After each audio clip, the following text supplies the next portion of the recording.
Good morning, everybody. Happy Monday. Well, it is a happy Monday unless you're a Giants fan. Then it's not a happy Monday, you know.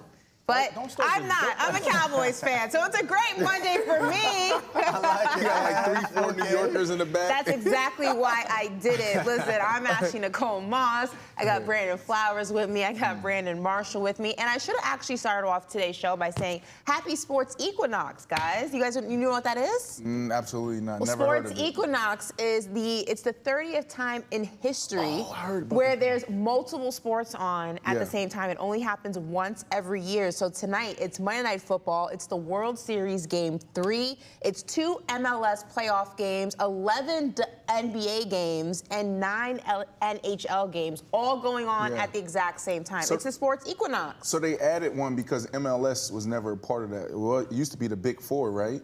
I think it was just as all the sports that were going on at one time. I don't think it ever was just four or well, I mean, because like Messi's here now. Yeah. Now we want to count the MLS. Nobody cares about that. We're not in it. Huh? We're not in it. I know. So it doesn't count. Also, before we kick off the show, we have some breaking news that went viral on social media. I don't know if you guys saw it. Skims is now the official partner of the NBA, WNBA, and USA basketball. There's Kim Kardashian with Adam Silver. The deal went live today, so I don't know if you were watching the Milwaukee Bucks over the weekend.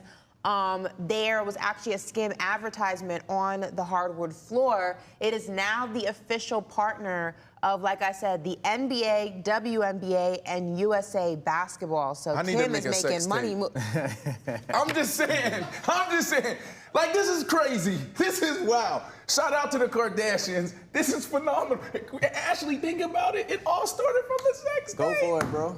Right? Go for it. Bruh. You making sex tape, and now this is great job to everybody involved. That's amazing. I got goosebumps thinking about it. They great at marketing, man. Like, say what you want about the Kardashians. Like, they do their thing when it comes to marketing. Bruh. My only, like, I'm a Skims fan. I've said that on the show. Like, I think it's an amazing product, and I'm not like somebody who's like, whatever the Kardashians do, I'm buying. Like, I'm genuinely a fan of the products. Like, they're. Did you buy the first product? Sorry. What product? For the men? Like, that's over her head. Oh. Look, be like. No. Like, I'm a big fan of Skims in general. Like, I think it's a phenomenal product. I think Kim Kardashian really hit a gold mine with it. I'm just curious because they're not like performance underwear. They're not undergarments for performance. They're just like everyday wear. Like, if you're wearing, you know, their shapewear, things like that. So I'm wondering how that translates to the NBA, because obviously, you know, when you're playing a sport, you're wearing different undergarments than you are when you're just like hanging out. They'll customize it. Are they you know for what I men? mean? They have a men's line now, okay. but again, the men's line is not. It's more for comfort than it is for like performance. So I'm just curious on where the correlation, if she's going to come out with a performance line, because that's not what it's for right now. It makes sense to me. You know, when you think about Skims keeps everything together. So I know you said it's made for comfort, but I'm sure they'll have the undergarments customized for the players. Yeah, because like I said, it did start off as shapewear, so like think of like Spanx kind of, and then it transitioned to women's like underwear and bras, and then swimwear, and then now she's in the space for men. As we saw, it was Nick Bosa, it was Shai Gilgeous-Alexander, and Neymar were the 3 athletes that she used to launch Skims Men. Are you guys gonna be buying some Skims Men? Just send me a couple pair and I'll see if I vibe with them. You know, I ain't gonna go out and go online shopping and cop some Skims. Why? I can't see B with Skims. I can't see. I still don't even know what Skims it's underwear. is. I mean, it's like it's underwear. Do you know what Skims is? Loungewear. No, just Skins can just send is me a a play on pair. the word of skins. It's supposed to feel like a Christmas second time, I'm skin. gonna bring you some in. Cool. I could see myself wearing Skims for sure. Not like the compressed thing, but I don't need that. But the comfort for sure. Awesome. Okay. I like it. Great job, Kim amazing Kardashian. job, Kim. And despite what Brandon says, we don't need a Brandon Marshall sex tape, and she is so far removed from that at this point, I feel like it doesn't even matter. Listen, we're going to dive into some headlines across the league right now. B-Flow, what you got for us? I'm glad we can talk football right now. He has enough for the Skims conversation. But did the refs cost the Steelers a game? What they calls they make. You know, as an athlete, when you fighting and you clawing and the game comes down to a decision from the Zebras, Yeah. I don't know. It can get sticky. That's a tough one. I feel like we was playing against the Pittsburgh Steelers when I was with the Dolphins, and Coach Braun was pleading with them, like, my job is on the line. This is a terrible call. No, definitely they play a role, but how big of a role? I got some news of the day headline. A lot of injuries this weekend. You know, this is football is inevitable. Captain Kirk is out. Could Tom Brady be in? We will discuss. And my headline is, come close. I want to tell y'all a secret. Come here for a second. A little closer. A little closer. There we go. There we go. How about them Cowboys?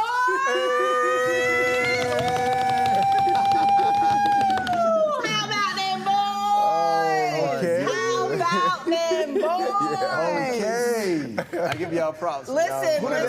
We played the Los Angeles Rams, absolutely demolished them, and that is now a 2-game win streak for the Dallas Cowboys, beating the Chargers, beating the Rams, and it's just the kind of momentum that they need heading into a division rivalry game against the Philadelphia Eagles, who also won their game yesterday against the Commanders. It's just the momentum that Dak Prescott. It's just the momentum that Dak Prescott needs going into this matchup, because it is really going to determine who is the beast of the East. But until we get to that topic, we're going to go ahead and spin the block on something that Brandon Marshall brought up, and that is the loss of Kirk Cousins, unfortunately, amongst those injuries that you speak about yesterday. It was reported that he has torn his Achilles. Now, they're waiting for an MRI to confirm that, but that is the general consensus around the league per Adam Schefter and some other insiders, as well as the Minnesota Vikings. They believe that Kirk Cousins has torn his Achilles, and again, we're waiting on the confirmation via the MRI. Now, this is a big deal. The Vikings, started not so great, and now they're sitting at 500. So they're definitely still in the mix, still in the conversation for a wild card spot, even for a playoff spot, depending on how that division plays out. Right now, Minnesota is 4-1 in their last 5 games, and like I said, very much in the playoff race. The big question now is who is going to replace Kirk Cousins as quarterback. Justin Jefferson is expected to make his return. So you're going to get your wide receiver 1 back, but now you're out QB 1. And a name that has been thrown around in the conversation, if you can believe it, they just will not let this man live, is Tom Brady. Right. Guys, look at, before I give the floor to the gentleman here, I need you guys to hear me when I say this. He's not coming back. He's done. Leave him alone. He's on a $7 million yacht in Biscayne Bay getting a tan, eating avocado ice cream. Let the man live. He has a championship with the Las Vegas Aces as an owner. He's flying all over the world. He's dating multiple supermodels. He doesn't want to play football anymore. Leave him alone. Tom doesn't want to do it. And he definitely doesn't want to do it in Minnesota. Leave the man alone. He's not coming back. I get it. We miss him, the GOAT. It was an incredible experience, an amazing 20 years. All good things have to come to an end. Let Tom be. Just let him be.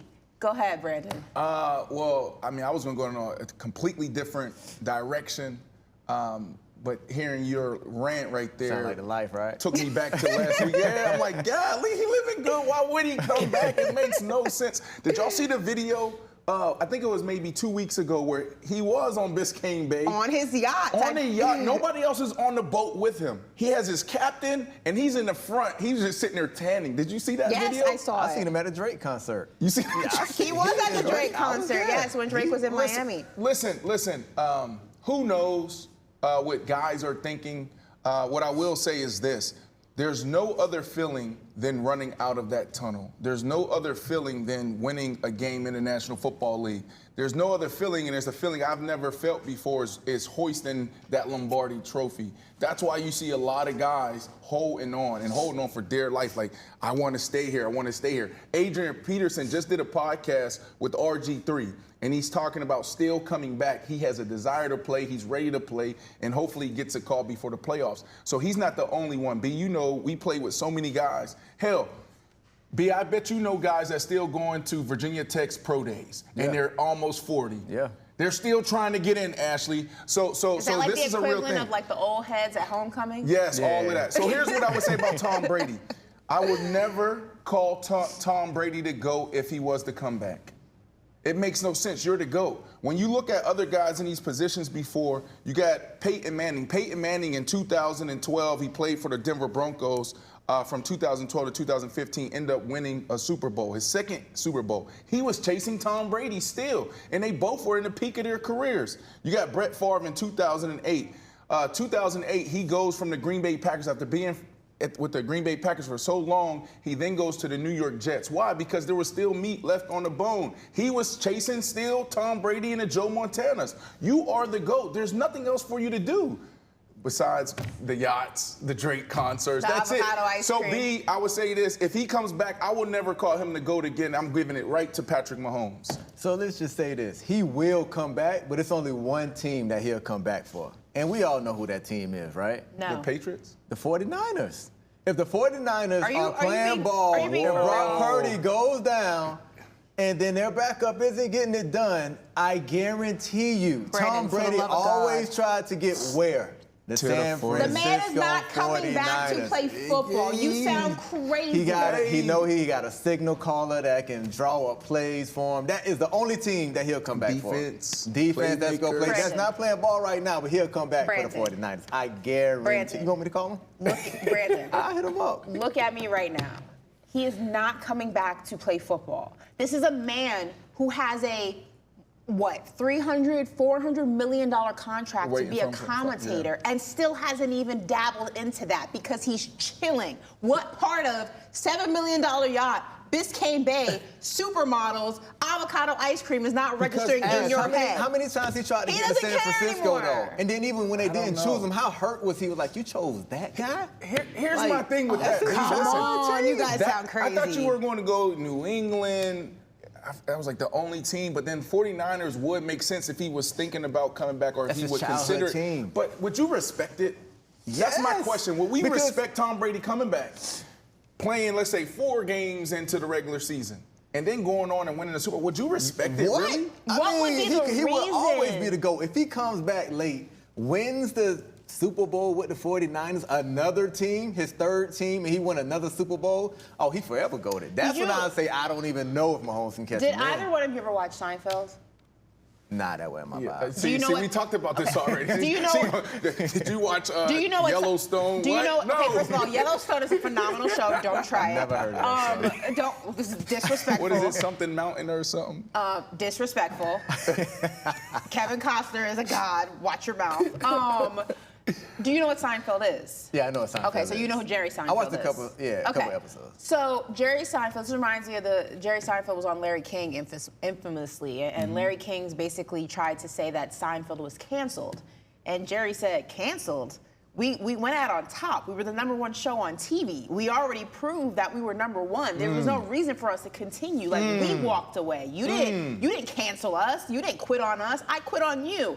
That's Tom Brady. He walked away on top. And even some may say he should have walked away after he won the Super Bowl in Tampa because he didn't walk away on top in his second year in Tampa. There's nothing left for this man to prove. He has done it all. He has all the rings. He's broken records. He is the solidified GOAT. To come back and to go and maybe play for the 49ers would be so idiotic and counterproductive. There's nothing left for you to prove. As you talk about in the words of Giselle, what is left for you to prove? Because you're talking about his accolades, right? But you're not talking about the little boy in Tom Brady that always wanted to run, like you said, be out of that tunnel and put on that jersey he wore as a kid, put on that helmet. But he's not chasing rings. Those are childhood. That's a childhood dream to be for him. My childhood dream was to marry Allen Iverson. It didn't happen. Sometimes it doesn't work out. But if it was possible, you'll shoot your shot, right? He could be saying, look, I lost Giselle. He could be saying, I lost Giselle. Boom, I played too long. Then I got another supermodel. That didn't work out. They went public, said that ain't working out. He might be sitting on his yacht saying, why not? But going back to the Vikings, right? Going back to the Vikings. Are we having a real conversation right now? Going back to the Vikings, Tom is not their answer. But if I was the Vikings, I'm still in it. Kirk Cousins, his last year in his deal? Yeah. I might make a move for Trey Lance. I don't think the Cowboys right now is going to use Trey Lance in the near future. I would see if Trey Lance can come and resurrect my team right now to see if we're going to move forward with him or are we going to have to pay Kirk Cousins again? Because they're coming to that crossroad now Are we going to give Kirk that bag, which Kirk know how to get the bag? That's going to be tough. I mean, this is the only chance you have to see if you can bring in another guy. I got one better for you. Okay, I like that. But what about Jameis Winston? Win. And then also another interesting name out there because, look, okay, well, let's see what happens, and we'll talk about this later. Let's see what happens with the Detroit Lions, okay? Let's see, but they're still in it. Everything is still ahead of them, right? They did this last year. They started off slow, and then they turned it up, right? So this is what the Minnesota Vikings, this is what they are. Matt Ryan, Matty Ice. He's up there in the booth, you know? I'm not going Matt, and this is why I won't go Jameis. You know what you're getting with Jameis, right? He might throw touchdowns, but he's going to turn the ball over. Kirk don't turn the ball over that much. So you can't have a guy come in and start turning the ball over and your defense on the field more, and then now it's causing all this kind of stuff going in the franchise. But if you bring in a Trey Lance, somebody who no one knows what he's capable of on the field, he's still going to give NFL teams so many different looks because there's no film on him. Right? So you get to see if you just have a diamond in the rough who's going to be your franchise guy moving forward. And he can just be the guy that you don't have to go draft because I think they're going to finish 500 this year. They're a scrappy team. You're not going to have a high draft pick to get the quarterback you want, so why not? Right. Well, I want to shout out everybody in the chat and all our listeners on Sirius XM Faction Talk 103. And like I said, in our chat on YouTube, incling my dad. My dad is in the chat. He's in, Mr. Jeff's here? He called me soft last week. He did. He did not. He was not a fan of UNB Flow's, pro load management take. Not a fan at all. But we're going to switch gears a little bit and talk some referees because the Steelers had an ugly loss at home to the Jacksonville Jaguars, B-Flow's favorite quarterback, Trevor Lawrence. Oh, man. And after the game, Pittsburgh Steelers receiver Deontay Johnson did not hold back when it came to the officiating in the game. And he thought ultimately that was the difference maker in the game and ultimately its outcome. Listen to this. Refs was killing us the whole game. The same refs we had at training camp, but at the end of the day, it's not on them. We can't keep complaining about the refs. Like Coach T said, we can't worry about the refs or whatever, but everybody's different. I don't know, I ain't like the refs today. Like, they must have got paid good today or something, but that field goal, that hurt us coming into the half. Like, we needed that. Like, we would have been tied. And they got the ball back, we would have got the ball back right there again. Probably scored. Who knows?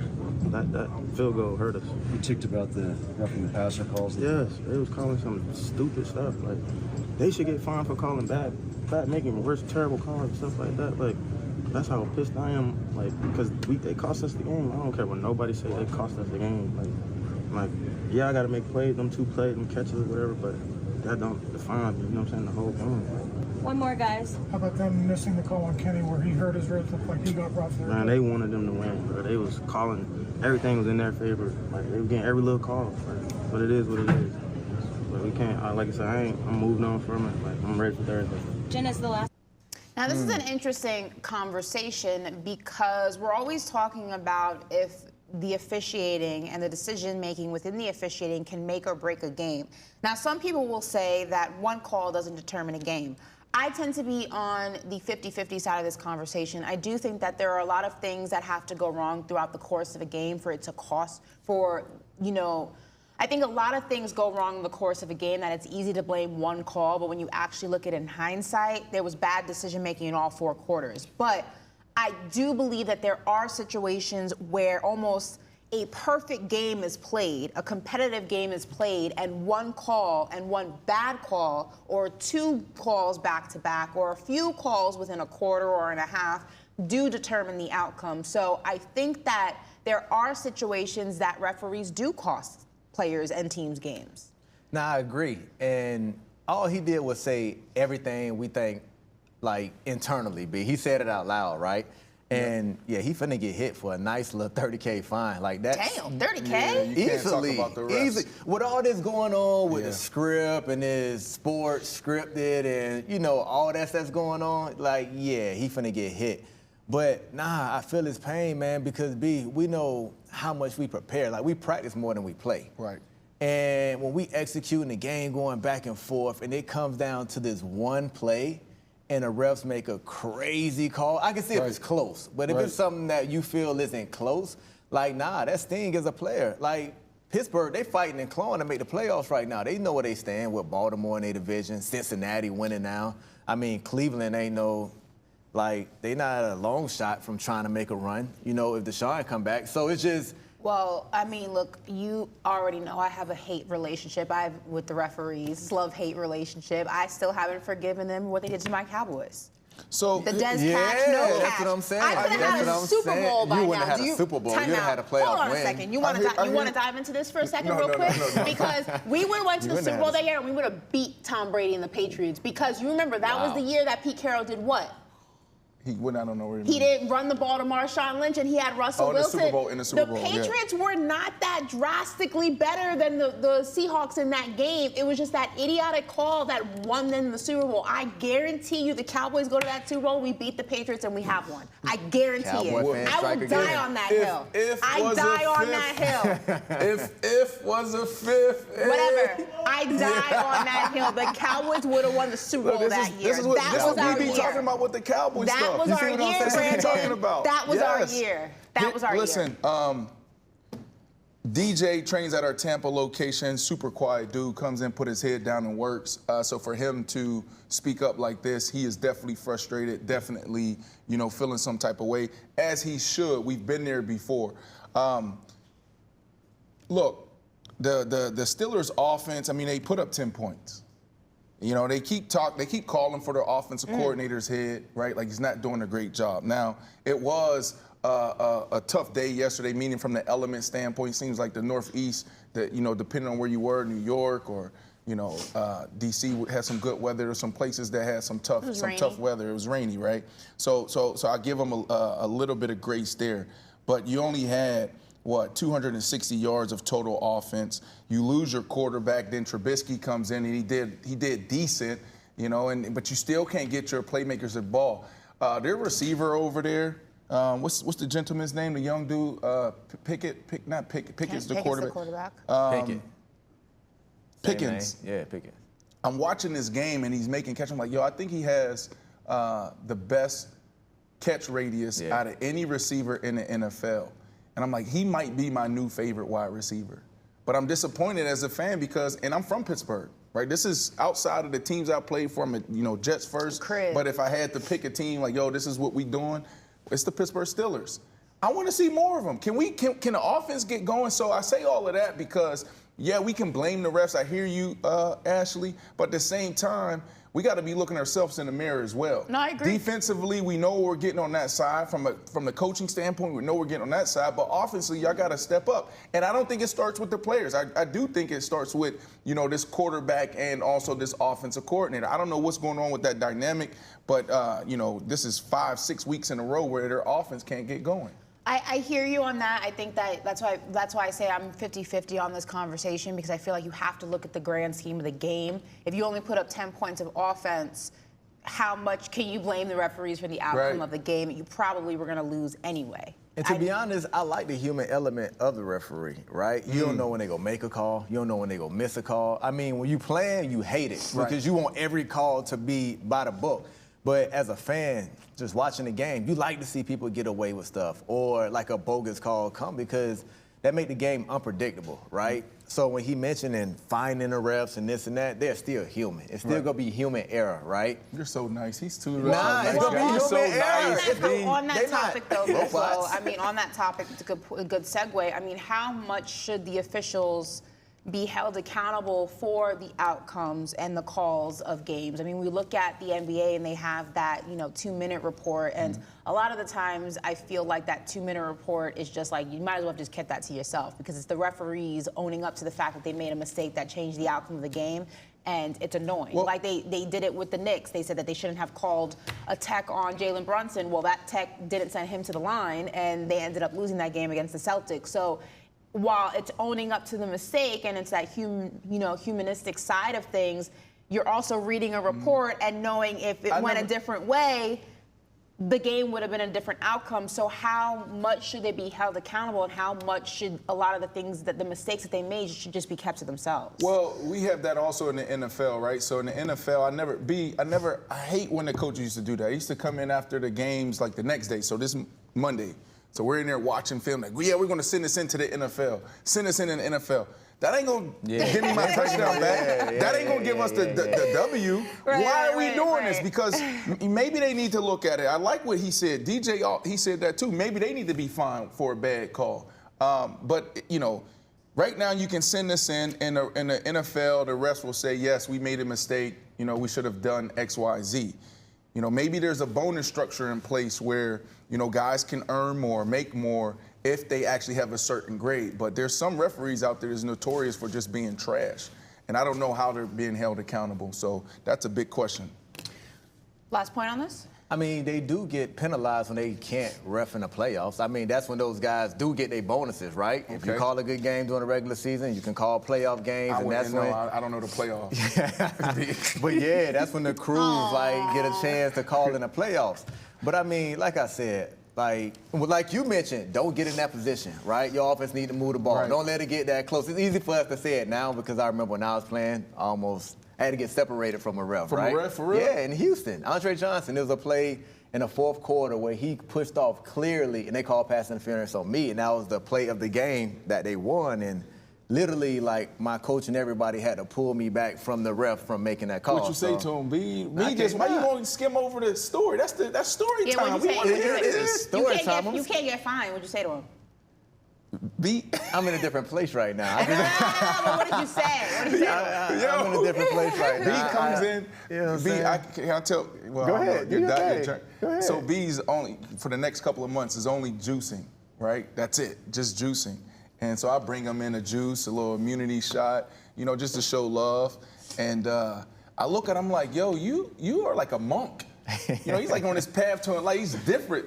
He don't want to connect to the past. I'm not going to tell you what he said about women. He said he don't What he said? I'm not going to tell him about the women conversation we had.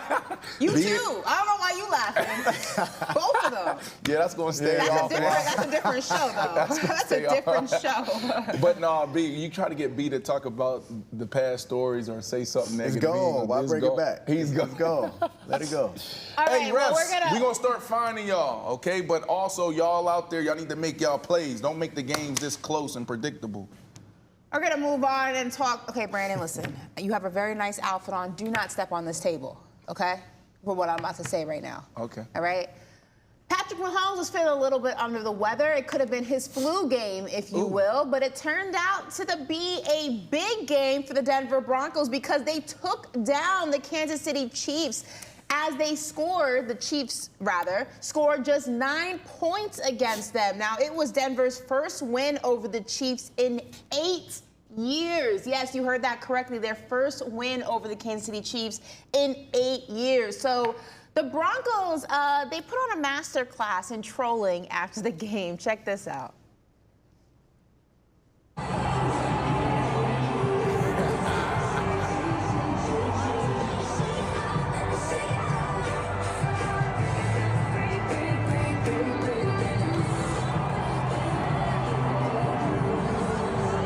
Now, if you couldn't hear that, that was the Denver Broncos playing Taylor Swift's Shake It Off. You don't like it? In the stadium after they took down the Kansas City Chiefs, who, again, Patrick Mahomes was under the weather with the flu. Travis Kelce, obviously, dealing with an injury. But a win is a win, and Russell Wilson was happy to get one. Why you tell me that, or we have to go to another video or something? We don't. Are you going to stand on the table? Why you tell me not to get on the table, though? Tell the people. I don't know tell how the people. sturdy it tell is, the people. Brandon. Tell the people why you told me not to get on the table. Brandon stood on the table and professed his love for the Denver Broncos when they took on the Kansas City Chiefs last time, Thursday Night Football, and they lost. Okay. And I don't know how sturdy it is. And Brandon, then what last happened time I last was on week, the though? verge of collapsing. What happened last week? What happened last week? What happened Thursday? I believe it was Thursday's show. We were talking about this game, and y'all looked at me and said it was over.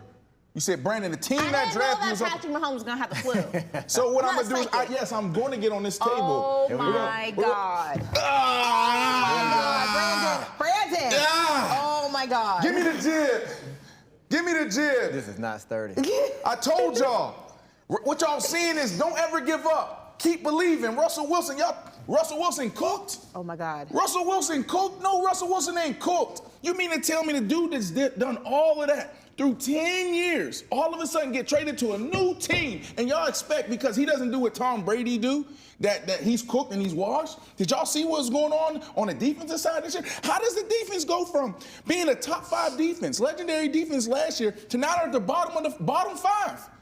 Now guess what? They fixed that. And then all of a sudden, they start winning. They're, 2 games in a row? And they're playing against, it's only 2, but it's the Kansas City Chiefs, it's Patrick Mahomes. And guess what else is on the Kansas City Chiefs side? The number 2 defense in the NFL. Yes, I'm getting on the table. I told y'all that the Denver Broncos is going to be a team for y'all to watch. Their defense is getting cooking, and Russell Wilson and Sean Payton is figuring it out. So, yes, I'm on the table. Ashley, let's ride.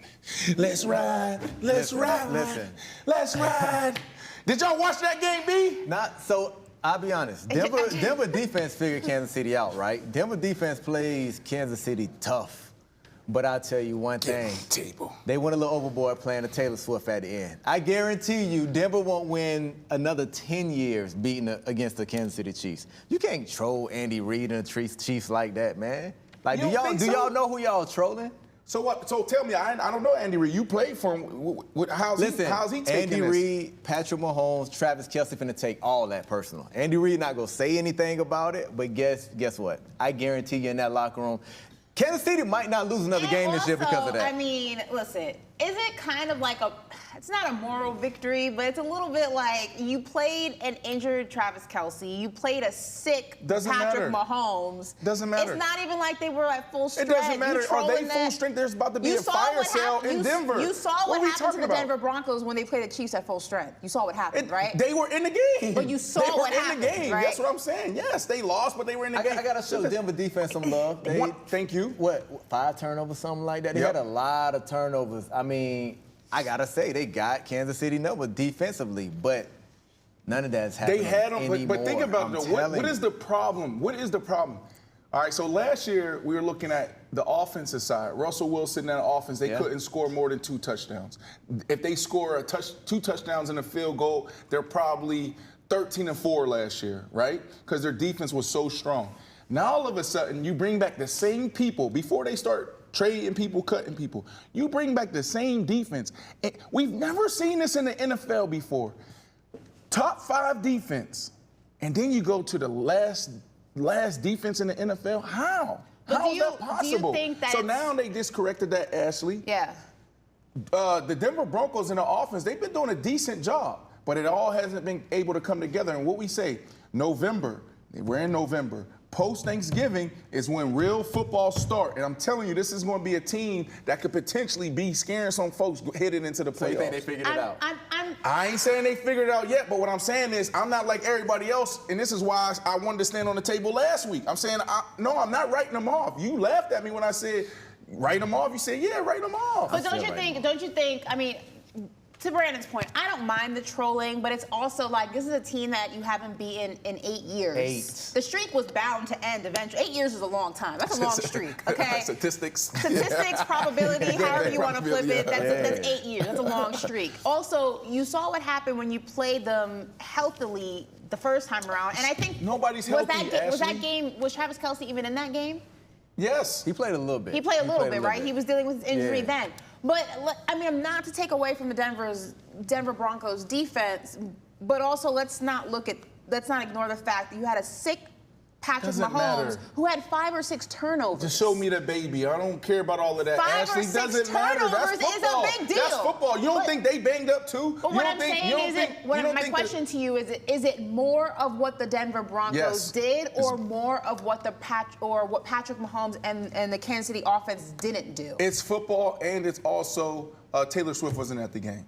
Taylor Swift at the game, they're undefeated. Taylor Swift ain't at the game, they lose. They better send her to PJ. Send her to PJ. Because y'all came to Mile High and that corny Russell Wilson cooked y'all ass. 5 or 6 turnovers is a lot of turnovers. My cookies. That'll never happen again. But I got to take my hat off to Denver. Denver played ball. Denver played ball. But the thing that we got, B, you got to look at, you said it. You want to show the defense love. If you know they can play like that, like they've been playing the last 2 games, It's almost like the Jets. Their defense, they keep them in every game. Go. It's up to the offense, and if Sean Payton can get points. Listen. There you go. A win is a win. They've been doing that this year. I'll say this. Look at even Russell's stats. Russell, like, they laughing at him, but Russell top 5 in almost every category. Stop saying that. Listen, I'll say this. I'm just saying the a win is numbers, a bro. win, and the Broncos got a win. And that's all that really matters. Why you got to do that, though, A win Ashley? is a win. But why you got to disparage their win?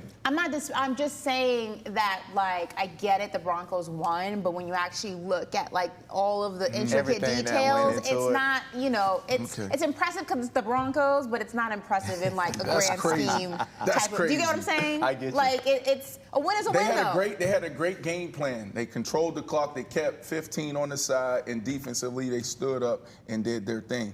Now it'll be hard to, you know, if they see him when they see him again in the playoffs, we'll see what happens.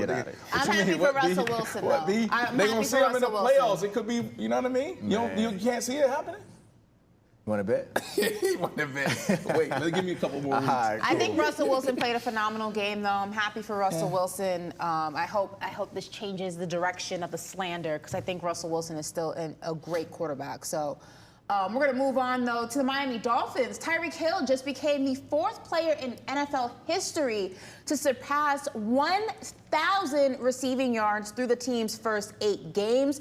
He is on pace for 2,000 yards this season, which would break Megatron. Yes, you heard that correctly. Megatron's all-time record. First of all, wow. Yeah. Second of all, I mean, it is Tyreek Hill on his way for the greatest season of a wide receiver in NFL history. I mean, this is phenomenal. Now, this is a big deal. And just for a guy of his stature, right? You look at Megatron, he's 6'5", running a 4.3. He's just a mismatch problem on the field.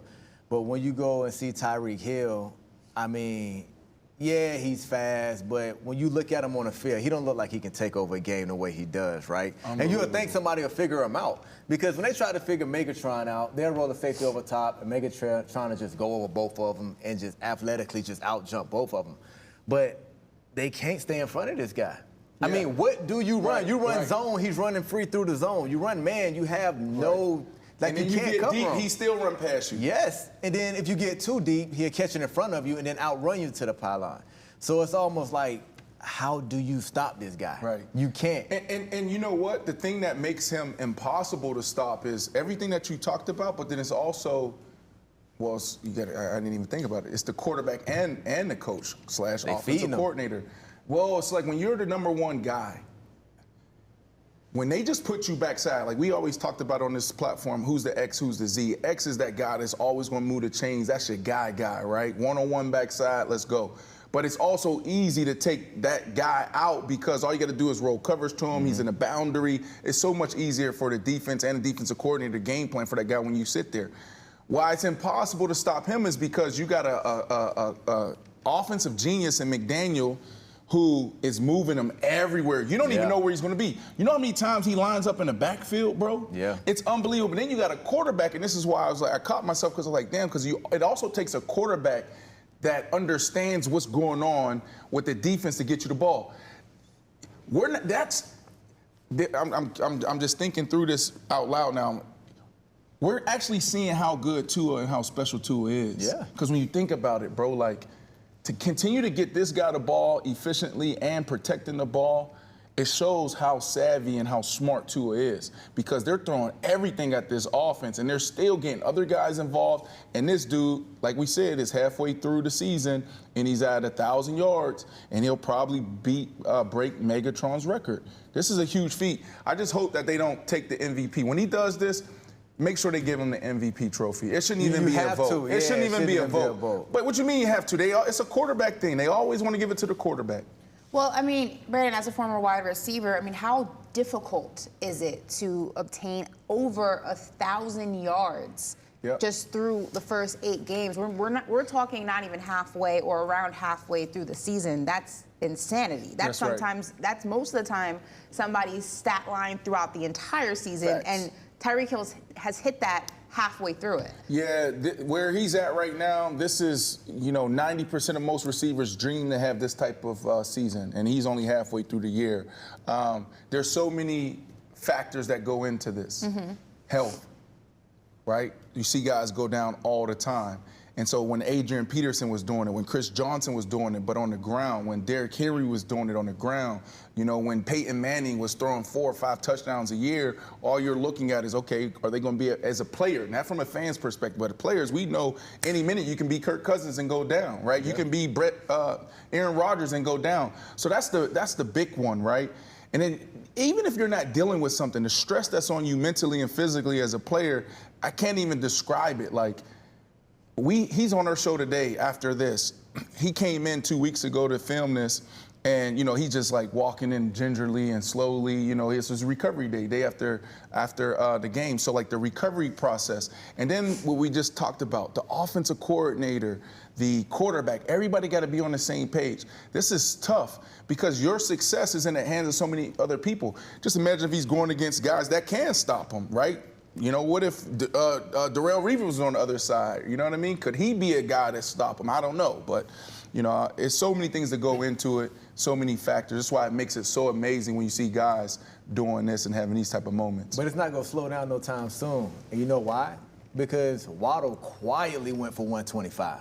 And he's going to work his way back. So it's not like he's the only guy. That's right. And That's what makes it tough. The thing that kills the defense is when Miami runs the ball, right? Like, if you want to take both receivers out of the game, they go run for $175. And for DBs, we like, we rather Tyreek and Waddle run through the defense and score rather than we got to hit running backs and it's banging our shoulders up. Like, it's hurting us physically. Then we got to go on the island with these dudes. So it's no slowing down these dudes. And then you got, I mean, can they be stopped? Nah. You just brought that up, bro. Like, I'm just thinking about that. I always love being on a team and being a part of an offense that had multiple weapons at the, you know, receiver, tight end position and could run the ball. What do? This is what Philly did last year, but it didn't show up like this. Mm-hmm. Not a lot of speed, not a lot of trick plays. It was just like, all right, if we're running the ball, you have to put extra bodies in the box to stop the run. Now you got all this these dynamic weapons outside, and they have one-on-one matchups. Now the quarterback just got to drop back and say, okay, where's the best matchup? And that's what they're doing. McDaniel's got to be up for Coach of the Year, too, because he's feeding everybody. Everybody's happy. He got Tua playing exceptional. Ooh, could they be the team in the AFC? We shall see what happens with the Miami Dolphins. But before we go to break, we have one more topic. And listen, the enemy of my enemy is my friend. So, Brandon, join me when I say J-E-T-S, Jets. J-E-T-S, Jets.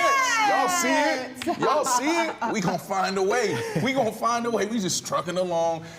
Listen, Andrew, 2 of our producers, Andrew and BC, are diehard New Jersey Giants fans. So I take any and every opportunity to go ahead and troll Big Blue Nation, as they like to call themselves. The Snoopy Bowl, that's what they call it, the Snoopy Bowl. When the Jets and the Giants come together, Snoopy Bowl. Shout out to Woody Johnson, the owner of the Jets. He gave me a shout out this week. He keep posting me, reposting me. He's like, remember this beautiful catch, Brandon, the game-winning touchdown? Because he wants you to come out of retirement. Iced out. No, they don't want me back. They want me to come maybe be like a GM, not a GM, we got a nice GM, but be a part of the GM's team or something like that. I can see myself doing something like that. Okay, well, while you do that, the Jets offense continues to struggle with Zach Wilson at quarterback, but they were able to secure an impressive win against the Giants yesterday. Zach Wilson got them down the field in crunch time, bringing the game into overtime, which ultimately ended up going in the Jets' favor. Now, New York has won 3 in a row and is right outside the playoffs in the AFC. Once again, Aaron Rodgers was on the field, moving and grooving, and it had people wonder, should the Jets continue with Zach? Or do they need to find someone else before, if at all, Aaron Rodgers returns to the lineup? Brandon, I'll let you kick things off. One more time. J-E-T-S, Jets. Let's go. First off, you know, let me hit on really quickly what you just said. Aaron Rodgers, did y'all see him? Did y'all see him? Okay. He had a little something on this side. Do y'all believe? You see him? He's already doing a 3-step, a little ginger 3-step drop back. That's, what is this? Where are we even 2 months out? It's cool, isn't it? So Aaron Rodgers, we're good. Aaron Rodgers is coming back. All you gotta do is just hold on, keep manning the ship until A-Rod come back. And here's the other thing. Did you watch the game last night? Which one? All right. Well, did you watch the Jets Giants? I did watch that game. Okay. And I watched the ending of it, obviously. And what you said, you validate what I said. It was a downpour. What do you want? What are you talking about the offense? Why are we talking about the offense right now? That's the worst. That's the worst type of elements to play in, offensively. When you talk about there's a downpour, that's a defensive game. That's our defense won that game they were supposed to. When we go into elements like that, we'll sit there like, 90% chance of rain. You're gonna see half the room. This offense over here, defense over here. We're in the auditorium, 80 people in this whole room. Half the room go like this. Defense like, yeah, this is our type of game. Let's go. Let's do it. We know what we're getting. So let's back off on Zach Wilson just this week. And the offense, they did what they were supposed to do. They got the win in the downpour. Come on. Nobody backing off because he's gonna do this in any climate. Like this is just Zach Wilson, bro. He patiently waited to say like this is Zach Wilson. That's why this question is on here. Like any climate, this is his performance. Like you barely squeezed out a win against an opposing quarterback when Tyrod Taylor went down, where the fans were screaming at the head coach to just throw the ball. Like everybody knew that the Giants was gonna run the ball. I think Saquon had maybe almost 40 carries. He had like 37 carries. Like, it's insane. Right. Like, when the Giants had to move the ball, they still act like they didn't want to move the ball. So, yes, y'all got the win, but... What do you mean? You don't like Tommy DeVito? We're not the Denver Broncos going from top 5 and now we're trying to find our identity on defense. No, we still them. We control that against any team. Look who we made everybody look silly. Like Patrick Mahomes look silly. We made all the top quarterbacks we made look silly this year. So, come on now. So what you would expecting out of this Jets team going forward? Saquon had 36 carries, 128 yards. He had a day.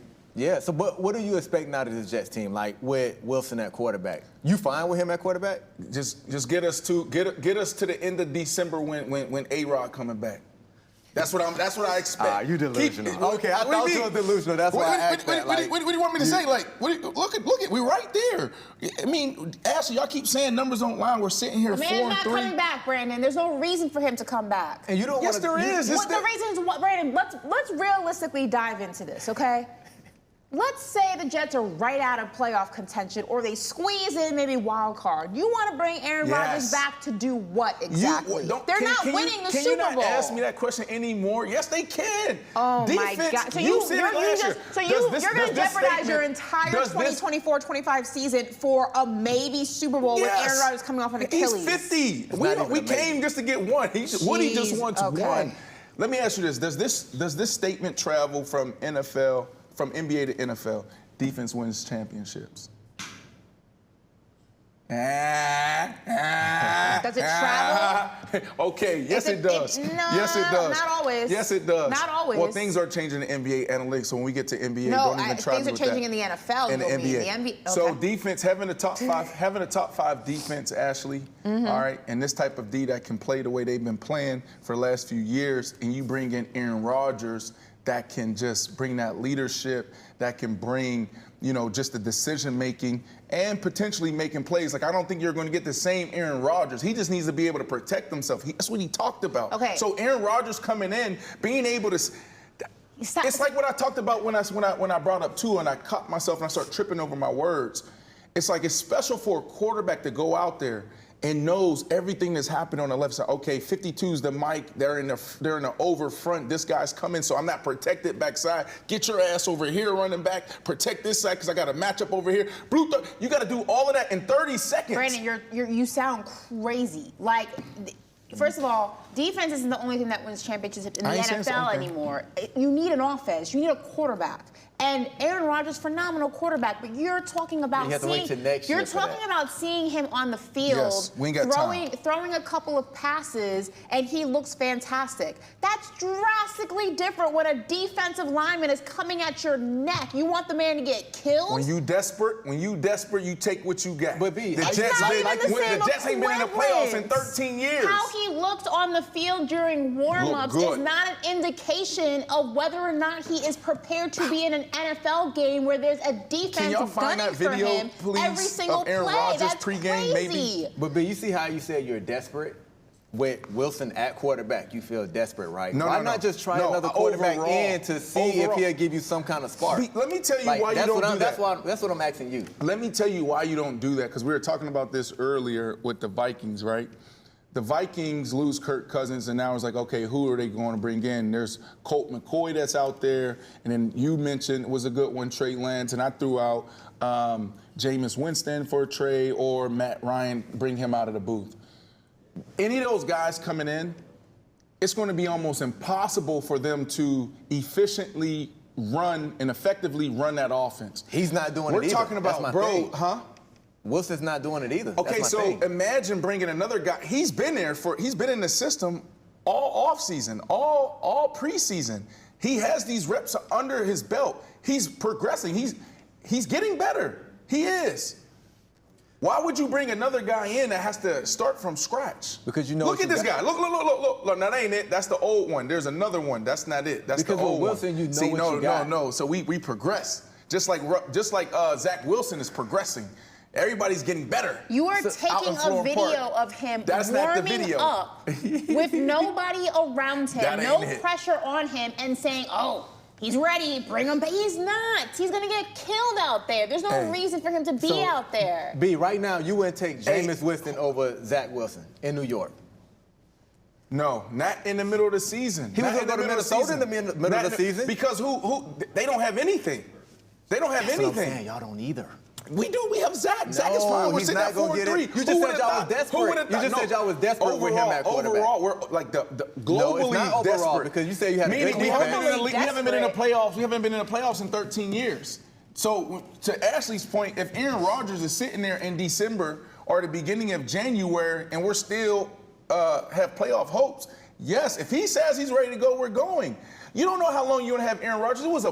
When he came out and said, hey, I'm going to play probably 2 to 3 years, everybody started cheering. Most people thought making this trade was a one-and-done year. So, yes, Aaron Rodgers coming in, you know you only have him for 2, maybe 3 years, maybe. Yes, I'm taking that chance. And you want to take maybe 2 or 3 years and make it 1 year by putting him out there before he's ready and then jeopardizing your entire 2024, 2025 season for what? Because guess what? Because let's say he re-tears the Achilles. Which is a high possibility. Now take the whole off season to heal that one up too. It won't see you in July. Okay, you be fine. How many Achilles injuries do you think you can have back to back at 40 years old and think that you're just gonna be okay? Hey, if he gonna have 2 and he gonna see what he say. I'm gonna show y'all wrong. I'm gonna show y'all wrong. All right. Well, listen. Let's go. Stop hating on Jess. Let the man. If the man say he want to come back and he's ready to come back, let him come back. While we give Brandon some time to come back down from whatever planet he's on, we're going to take a quick break, and we're going to talk some more football when we come back. Oh, my goodness. So when I first got in the league, when I was in Denver, we had all these. DJ Williams used to be on the show. He was the one passing around the Vialis. Cialis and Vialis, that's different. Whatever it's called, Cialis, Vialis. But we wasn't doing Viagra. So what happens is they was passing them out before the game. We was taking them because when it thins out your blood, energy, and you go longer. I'm not talking about Cialis, and I'm talking about actual surgery. Oh, what you saying? Yeah, like enlargement. Yeah, surgery. that's what I'm talking about, enlargement. People be really doing that? Yes. I ain't know nothing about that. No, see,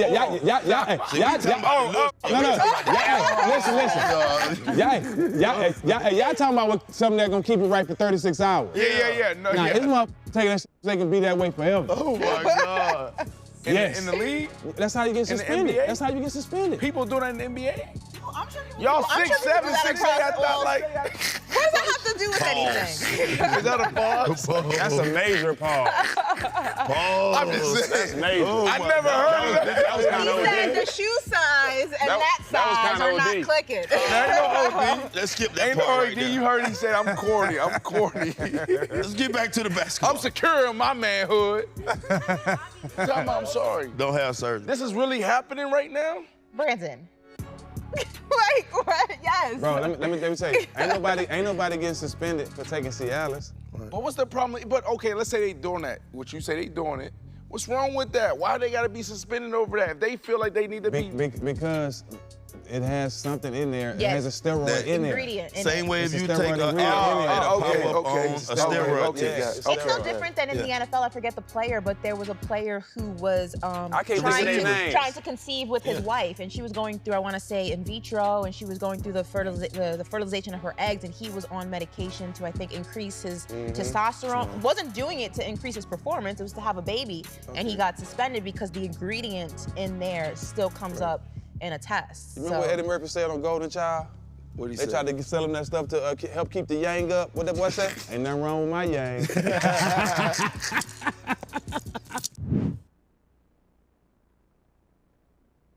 Are you the best defensive player, or are you the best player to ever play football? I'm not saying I'm the best player to ever play football. What about defense? Am I the best defensive player? Okay. If not, who? Brandon? Reggie White. Reggie White's a great player, and I put him up there in the same class as myself. Every time I walk into a room, or I pick up a paper or something, they say, oh, LT, hey, I see an article, they talk about all these people, and then always at the last, my name always shows up in the last sentence of the last paragraph, just before they say greatest of all time. Okay. Hey, do you think you could have played in this era? Yeah, if I didn't want a paycheck, yeah. Kick me out of the game every week. Now, but yeah, I can play in an era. I think I can. I mean, I am rugged enough to play in this era. I don't know. That's a hard question, man. Could you have cleaned your game up, though? The violence, the aggression. Clean. That was clean as I could get it. I was clean. Then you can't play in this era. It might be a problem. It might be a problem. I may have to play a different position. Maybe have to move to the inside, where it was a little easier. Welcome back to the show, everybody. We're going to kick things off right where we left off and talk some more NFL football on this NFL Monday. If you are listening on Faction Talk, Sirius XM Faction Talk 103, thank you so much. If you are watching on the I Am Athlete YouTube page, thank you so much. I'm Ashley Nicole Moss. This is Brandon Flowers. This is Brandon Marshall. And I need you guys to get your hands ready because... Uh-oh, here we go. How about them Cowboys?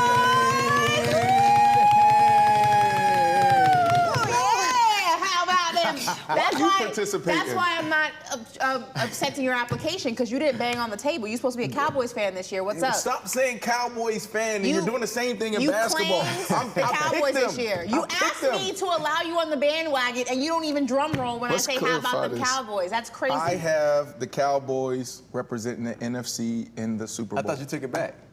No, I asked if I could. Y'all told me no. Y'all told me no. Canceled.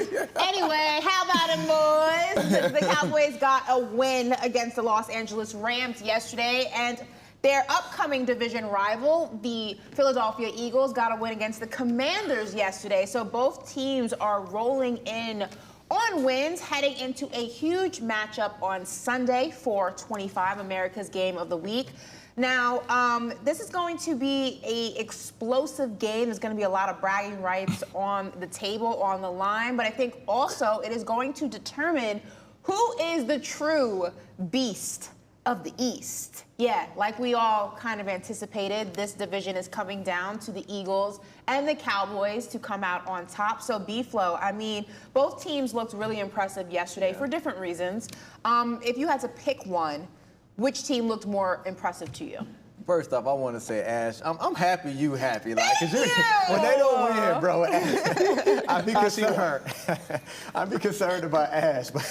How she walk in on a Monday? I'd be so sad. I really not do. Good. It's I don't think the Cowboys understand how much they affect my Monday mood. I really don't. I really don't think they know. But nah, I like the Cowboys. I like them to win this game against Philly. I think them and Philly are neck and neck. You know, with who's the beast of the East. You know, the Cowboys, they got a great defense, man. Like, they so opportunistic. You expect them to almost score every game or at least get 2 turnovers, right? And when your defense can do that, the way they getting CD the ball right now, it hit them. Oh, CD looked fantastic. Yeah, it's like get him the ball early and he go open up everything for our offense. And it's all he was trying to tell everybody in the locker room to do, previous weeks. So they finally figured out. I think they know what's their MO. Like before, when it was Zeke there, it's like run Zeke, let Zeke open up the whole offense. But now CD's the guy. Let's feed CD and get him where he need to go. The opposite corner from Gilmore's playing ball right now. So I like what the Cowboys are doing. And because Jalen is a little banged up, I think they're going to get him on the ground. They're going to show him different looks, and they're going to play in Philly. It's going to be a game, a high-scoring game, but I think Dak will lead them down, kick the field goal at the end of the game to win it. Well, listen, we just talked about where I stand. I picked the Cowboys before the season started to represent the NFC. It's a little shaky here, but I'm not afraid because we know teams can hit that mid-season stride, and I'm not sure if they hit it yet, but they're looking good the last 2 weeks, right? Here's what I would say, division foes, Ashley, they're going to see each other twice. This is their first of two. And Eagles are home. So I'm going to give it to the Eagles this time, right? It's hard to sweep a team, right? So now you're looking at home field advantage. You do know Dak and the Cowboys have beaten them in Philly before. No, for sure, 100%. It happens all the time. But, because I wouldn't say it's even. I'll give the edge to the Eagles because I don't know if they hit that mid-season stride. If they hit that mid-season stride, then I'll say it's even. Then I'll give the edge to the Eagles because they're at home. You're not concerned about Jalen being banged up and his front getting to him? Everybody's banged up. I mean, he was banged up and they still put up 38 points. It's a different front, though. Yeah, but what makes it so easy for him, right? Like, he doesn't have to be the guy for them to win. Yeah, I see. You know what I'm saying? Like, okay, you want to play one-on-one outside? I got my dogs outside. Like, boom, y'all go make the play. He's not winning games like Russell Wilson did in the past, where it's like, I got to get out and extend the play, Big Ben. Oh, here we go. No, he's not doing that. He doesn't have to do that. This is not Patrick Mahomes. This is not Tom Brady. Oh, I'm managing everything at the line of scrimmage. Peyton Manning. That's not it. Would you say that the Commanders' defense is better or worse than the Dallas defense? Dallas is better. Okay, so there's no concern for you then how the Eagles struggled against the Commanders' defense in the first half of that game, and going against the Cowboys, who have a drastically better defense, you're not worried about the outcome in your pick? No, it's something about being in division. You know, when you play in a division, all that game as well. Yeah, all that stuff goes out the window. That's why when you bring up the Commanders, right? Like the Commanders, this is a rivalry for them, and they go out there and they play the Eagles tough. Who would have thought that it would be 38-31 game and they would be in the ball game, right? So I don't look at it that way. It's any given Sunday, especially when it's in a division. And so, no, I think that, the Eagles, because we talked about this a couple weeks ago, right? Like, we want to see the Eagles dominate teams the way they did last year. And that's not how they're getting it done. They're a little bit more scrappier. Even the Kansas City Chiefs are a little bit more scrappier. But when you have that championship pedigree, you find a way to win those games. The other teams mess it up in those moments. That's the difference between the Eagles, the Chiefs, and everyone else, is when you get in those moments in the fourth quarter, who's going to mess it up? 9 times out of 10, it's the guys that never been in those type of battles, never been in that deep water before. Well, the Cowboys made a statement game against the Rams. That's not a statement game. They had their foot on their neck the entire game. Yeah, but what I would say is, would you say the Commanders and the Rams are no pushover, because I remember we had this conversation before the season. You never know what you're going to get, but the Rams ain't like that. This is what I think you're missing with Jalen injury, right? This whole season, how you said, they can hand it off to Swift, they can get these boys shots on the outside to see if they can make big plays, but this is going to be a heavyweight fight. Like, he's going to have to scramble for 15 here, him and Dak. So it's going to come down to, them making plays with their feet. They're going to have to run the zone, the RPO. He's going to have to do a little extra this game. It's not going to be like no normal game. He's going to have to do a little bit more to get these key first downs and keep these chains moving this game because, like you said, this is a division game. This is going to see who's going to rock out in the East for right now. On the NFC East, and he's going to need to be 100% healthy, bro. I disagree. The way Micah and these guys, who's 100% Dak's healthy. Dak is 100% healthy. How do we know that? There's He looks it. He looks it. I mean, I can say Jalen don't look dealing healthy. with an injury we know of, at least. Well, what I'm saying is, what I was getting at was like, there's so many times, our guys are dealing with things, but it's not on the injury report. You just don't know. I mean, I think also a name that we have to look out for. Bland's had an incredible game last night for Dallas. Pick 6, definitely. Three of them this year so far, but it definitely, was a sign of life, rather, for the defense that has been missing Trayvon Diggs and trying to figure out how to fill that void. Trayvon showed him a bunch of love on Twitter, saying that he's really a dog, and he's happy that he's finally getting his moment. CD, as we know, looked incredible. He's in a contract year, and it's exciting that he's getting his touches. So knowing all that, on the other side of things, A.J. Brown looked phenomenal. Yeah. I mean, his hands, his footwork is just some of the best I personally have ever seen.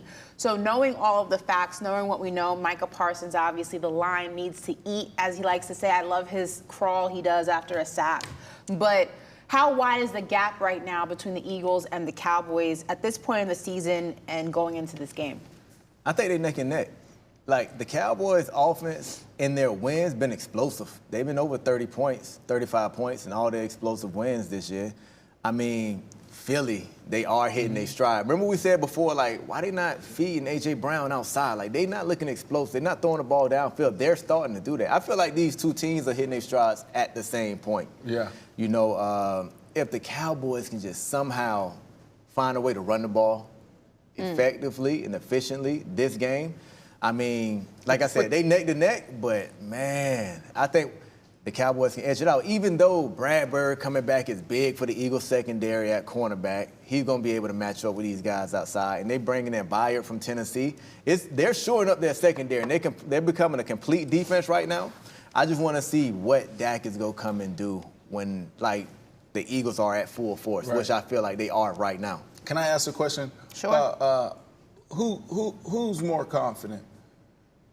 Is it A.J. Brown and Kelsey and the Eagles, or is it, Lamb and Dak and Parsons? I think they're confident off these last two wins. Who's more confident, though? If you had to pick, though. I think right now, I think the Cowboys are confident. I mean, who's more confident? They're both confident. I think right now the Cowboys are more confident. I think that, you hear Dak in his post game, he's talking about, facing the Lions and poking the bear and pour honey on me and I want to get into that fight. I think Dak is, the Cowboys are on a 2-game win streak. I think he's playing great football. He's been a little bit up and down earlier in the season. I think he's hit a moment where he's a lot more equal. Okay. CD's in his flow. I think it's the Cowboys. What do you think? They neck and neck, man, because CD getting a rock now. He like, this is a whole new team. I'm getting a rock. Like, we going. Like, this offense is going. Dak scrambling. Like, Dak haven't been using his legs for the first couple of games this season. Now he's using his legs. Like, he's getting out of the pocket. They equally as confident. And you picked the Cowboys. Only because I think the Eagles have been confident all year. And I think the Cowboys have hit a level of confidence that they haven't had this season yet. Listen, you guys are both wrong. Okay. The answer is the Eagles, and here's why. All right.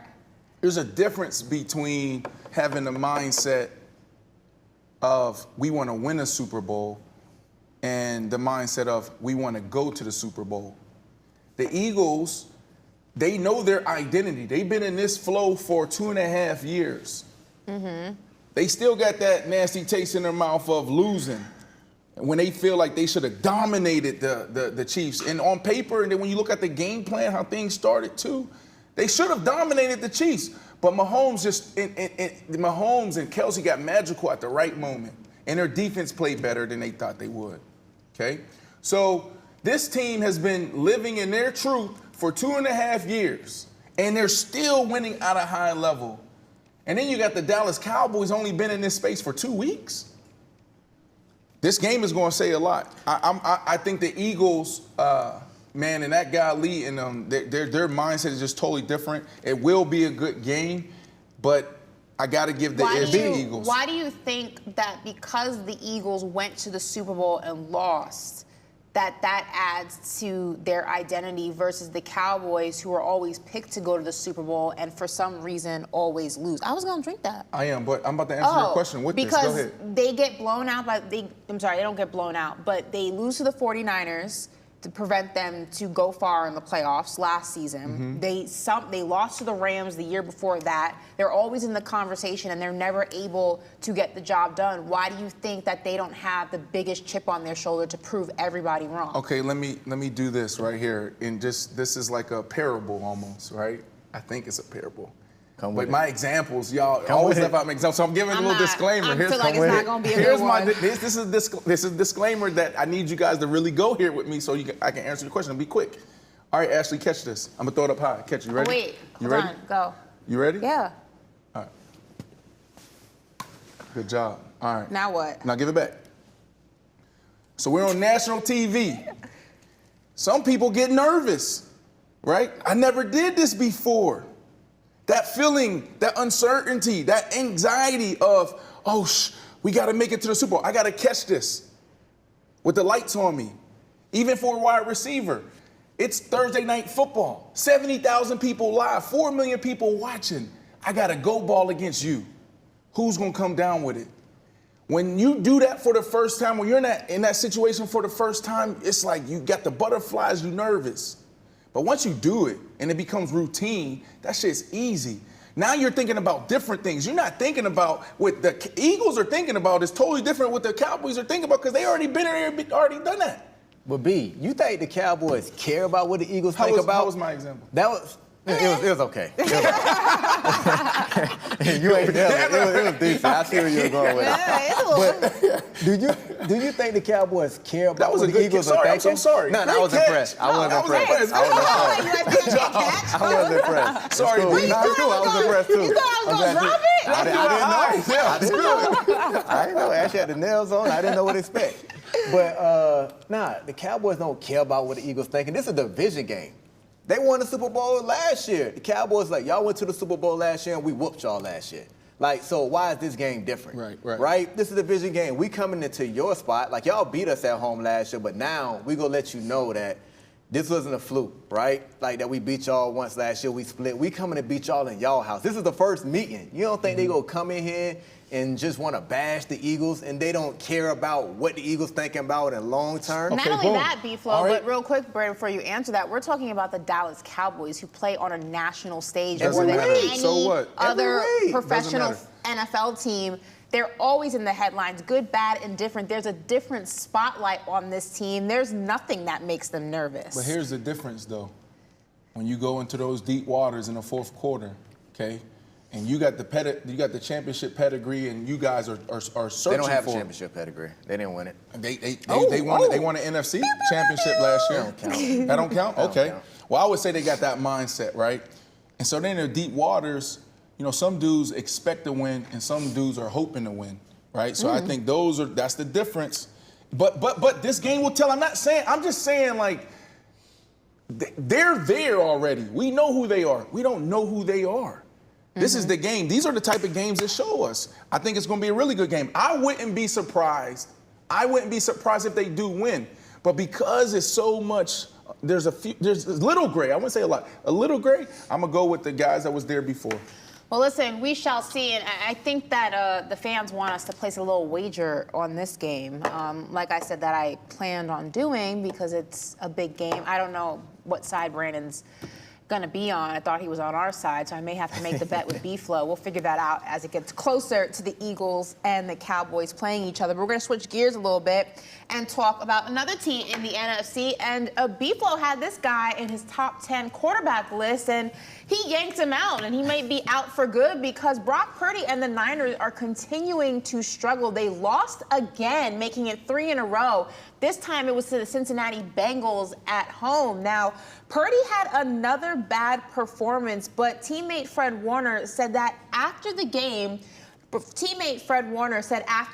that it actually wasn't Brock Purdy's fault at all. Listen to this. Quarterback is always going to receive the blame, the brunt of the criticism. But Brock is the least of my worries. Brock is made of the right stuff. Yeah, can he protect the ball better? Sure, but he's the reason why we have a chance to win games in every single game that we're in. Right now, I can't, the common denominator right now is that I haven't been able to say in the last 3 losses that, man, the defense had our best outing, we just happened to lose. We're not playing good football on our side. And that's the reason why we haven't won the last 3 games. And that's got to get figured out. And it will get figured out.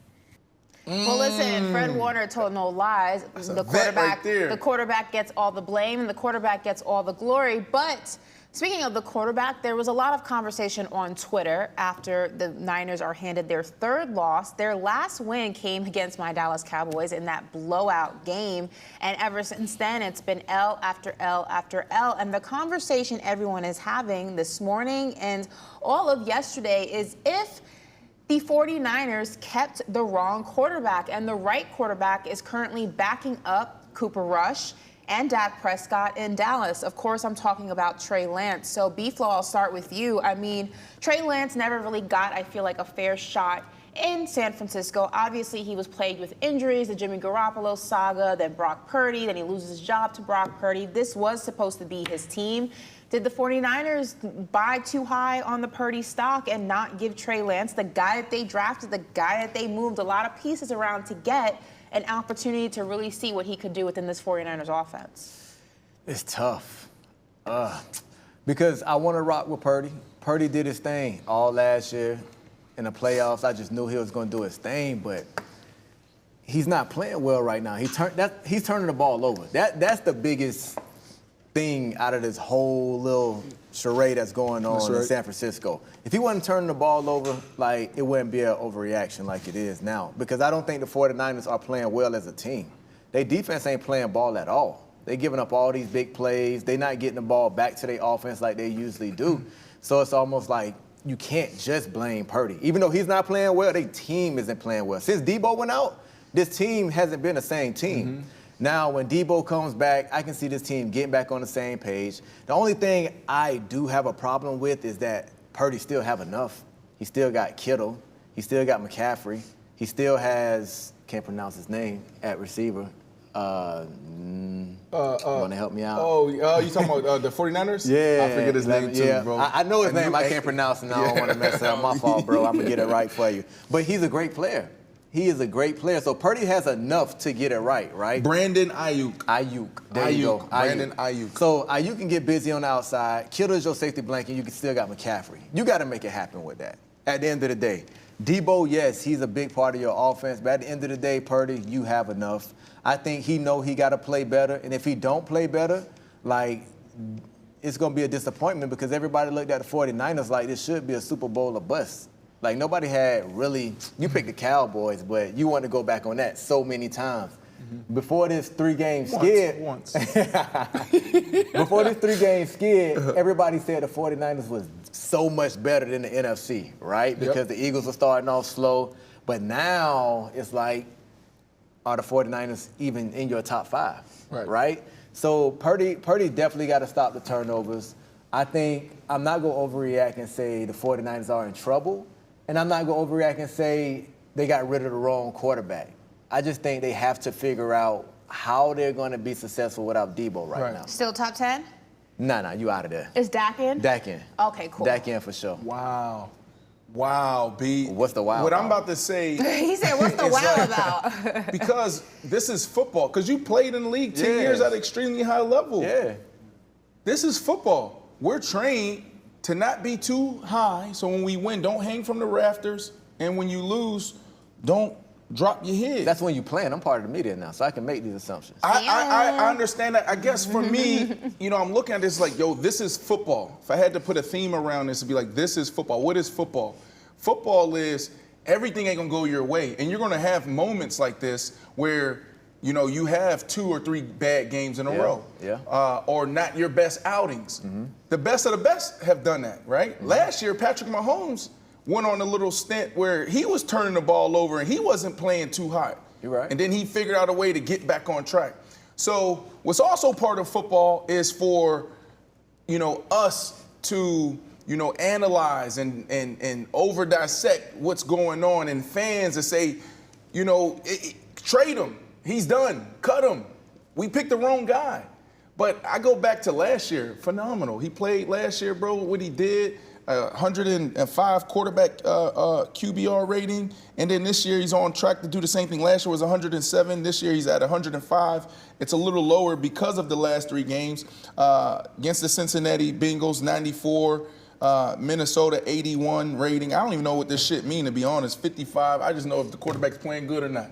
Or you turn the ball over or not. So I don't even know what all goes in these quarterback ratings, but it's a great, North Star to see where he's at compared to other people. 2 interceptions, 1 interception. Yards, he's doing phenomenal there.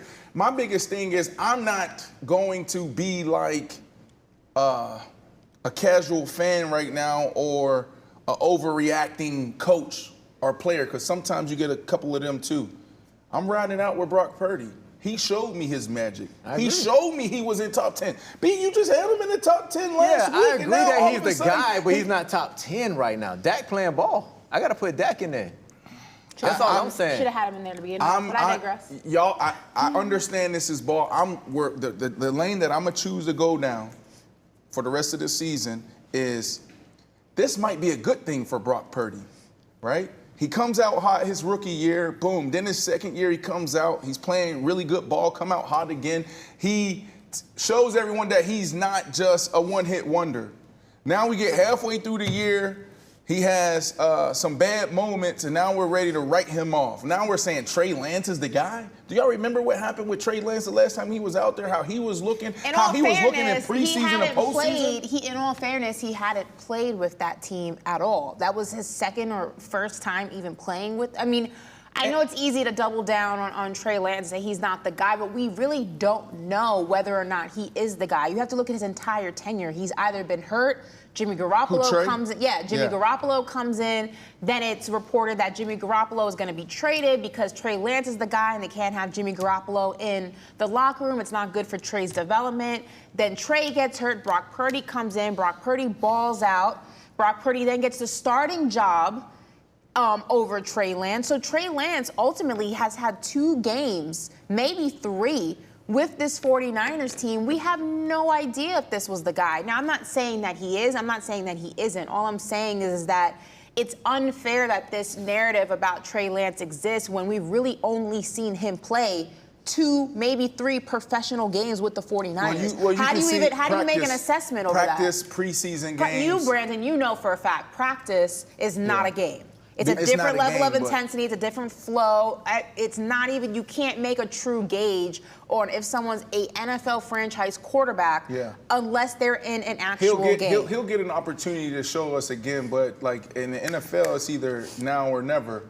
And he had a few opportunities, but he'll get his opportunity. Though? Because you look at the situation, and I use Tua as an example because in Tua, remember with Tua, people had the same type of narrative about Tua. He's not the guy.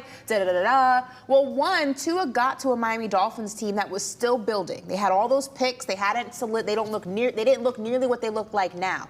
And I remember that every time Tua made a mistake, he could sneeze the wrong way. What happened? He was pulled out, and you put Fitzpatrick in. He was pulled out, you put Fitzpatrick in. And I kept saying that you can't judge whether or not he is your guy. Every time he makes a mistake, you pull him out. The pieces aren't there yet. He has to go through the trials and tribulations. It's the same thing with Trey Lance. He never really got the opportunity to prove whether or not he was that guy because so many different things went wrong at one time. So then we have to decide how we want to cover and talk about Kyle Shanahan. Because on one hand, we can't say Kyle Shanahan is an offensive guru. He's a genius when it comes to the offensive side.